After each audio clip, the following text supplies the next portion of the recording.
जो आम आदमी पार्टी है वो यूज एंड थ्रो करते हैं। जितनी देर उन्होंने केजरीवाल, क्योंकि वन मैन शो है और तो कोई है ही नहीं। राघव चड्ढा साहब, मैं कोई उनके बारे में निजी नहीं कहना चाहता, लेकिन अगर वो सबसे उनके जो सबसे क्लोज थे और ये कहा जाता था भी बेटे की तरह है, अगर वो आज नहीं तो सब अपनी अपनी जगह ढूंढ लेंगे। कोई भी केजरीवाल साहब के साथ नहीं रहेगा, चाहे कोई राज्यसभा में है, चाहे कोई लोकसभा में है, चाहे वो पंजाब में है। वो सब ने अपनी अपनी बात जहां जहां हो सकती है वो सबने वहां, क्योंकि ये पार्टी तो वाइंड अप हो जाएगी। बीजेपी मजबूत हो रही है क्योंकि उनको लगता है भी अगर डबल इंजन की सरकार पंजाब में आ गई तो जैसे नेक्सलाइट लाल झंडे वाले खत्म हुए हैं, टेररिज्म जम्मू कश्मीर में खत्म हुआ, तो ये सारा धंधा अमित शाह जी गृह मंत्री वो वहां पे कह के आए हैं भी 2 साल के अंदर अंदर जिस डबल इंजन की सरकार आ गई पंजाब में, ना नशा रहेगा ना गैंगस्टर रहेंगे। तो आपको जरूर कहूं, जो आम आदमी पार्टी है वो यूज एंड थ्रो करते हैं। जितनी देर उन्होंने केजरीवाल, क्योंकि वन मैन शो है और तो कोई है ही नहीं, जितनी देर किसी की जरूरत या जितनी देर वो जरूरत समझे। और मैं एक बात कहूं आपको, आम आदमी पार्टी ना जैसे दिल्ली में नहीं रही, ना आदमी पार्टी आप देख लेना, मैं कोई भविष्यवाणी तो नहीं कर सकता, लेकिन आप देख लेना धीरे धीरे धीरे, चाहे वो राज्यसभा हो चाहे कोई और सभा हो, किसी में एक आधे को छोड़ के कोई भी आम आदमी में केजरीवाल की यहां आवाज उठाने वाला नहीं रहेगा। जिस तरीके से वो डिक्टेटरशिप करते हैं उनका साथ सब छोड़ देंगे। ये राघव चड्ढा साहब, मैं कोई उनके बारे में निजी नहीं कहना चाहता, लेकिन अगर वो सबसे उनके जो सबसे क्लोज थे और ये कहा जाता था भी बेटे की तरह है, अगर वो आज नहीं तो सब अपनी अपनी जगह ढूंढ लेंगे। कोई भी केजरीवाल साहब के साथ नहीं रहेगा, चाहे कोई राज्यसभा में है, चाहे कोई लोकसभा में है, चाहे वो पंजाब में है। वो सब ने अपनी अपनी बात जहां जहां हो सकती है वो सबने वहां, क्योंकि ये पार्टी तो वाइंड अप हो जाएगी 27 में, वो उन्होंने कर रखी है।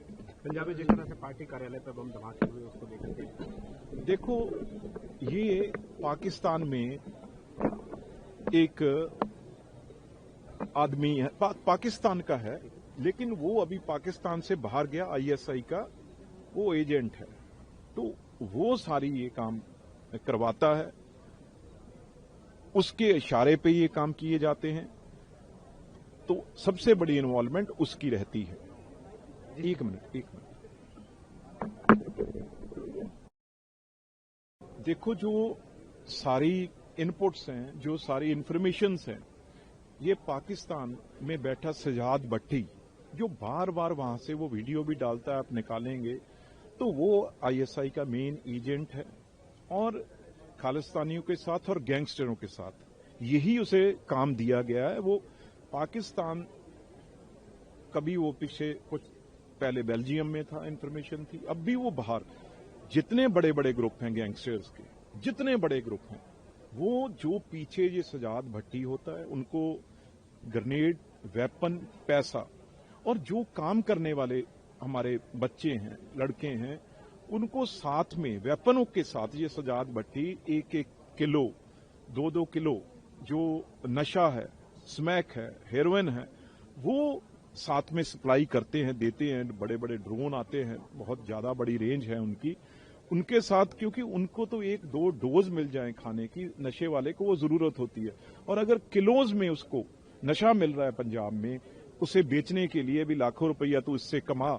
और ये हमारा काम जो चाइनीज बम है, ये आलू बम भी वहां पाकिस्तान में कहा जाता है, ये तीनों जगह पिछले 1 हफ्ते में अमृतसर पुलिस स्टेशन पे हुआ, जो छुपा के रखा, जलंधर पुलिस स्टेशन पे हुआ, तो अब बीजेपी के ऑफिस में हो गया, क्योंकि बीजेपी ये सबसे बड़ा, क्योंकि उनका टारगेट रहेगा, बीजेपी मजबूत हो रही है, क्योंकि उनको लगता है भी अगर डबल इंजन की सरकार पंजाब में आ गई तो जैसे नेक्सलाइट लाल झंडे वाले खत्म हुए हैं, टेररिज्म जम्मू कश्मीर में खत्म हुआ, तो ये सारा धंधा अमित शाह जी गृह मंत्री वो वहां पे कह के आए हैं भी 2 साल के अंदर अंदर जिस डबल इंजन की सरकार आ गई पंजाब में, ना नशा रहेगा ना गैंगस्टर रहेंगे। तो वो शहजाद भट्टी के कहने से ये सब प्लानिंग शुरू होगी, इसीलिए बीजेपी का ऑफिस टारगेट किया, पर वो गलत फहमी है। ऐसे पता नहीं कितने शहजाद भट्टी जैसे ये कितने यहाँ पे देखे हैं हमने। और ये पंजाब की बीजेपी ना पंजाब के लोग डरेंगे। पंजाब ने बहुत कुछ देखा हुआ है, बिल्कुल पंजाब के लोग इसमें इन्वॉल्व नहीं होंगे, इन जांचों में आएंगे, ना डरने वाले हैं। ये पाकिस्तानी भट्टी सस्ती कई आए कई गए। मैं कहना भी चाहता हूं भी आप ये काम बंद कीजिए पंजाब को डिस्टर्ब करना। और मैं एक बात और आपके चैनलों के माध्यम से, आप भी हमारा परिवार है, कहना चाहता हूं भी एक पाकिस्तान का और पाकिस्तान का मुसलमान जो यार उसकी बातों में आके अपने देश को तबाह करने लगे हो, वो आपको नशा देके, वो आपको ये गोली बारूद बम देके, आप उसके इशारे पे एक पाकिस्तान का जो आईएस एजेंट है, और एक आप अगर वो आपको कहता है, जब आपको मिलाता है, आपको तो उसे पहले उसके साथ हिसाब का आप करना चाहिए भी यार हमारे देश को, हमारे पंजाब, जो हमारा पंजाब है उसके बारे में हमें कह रहा है।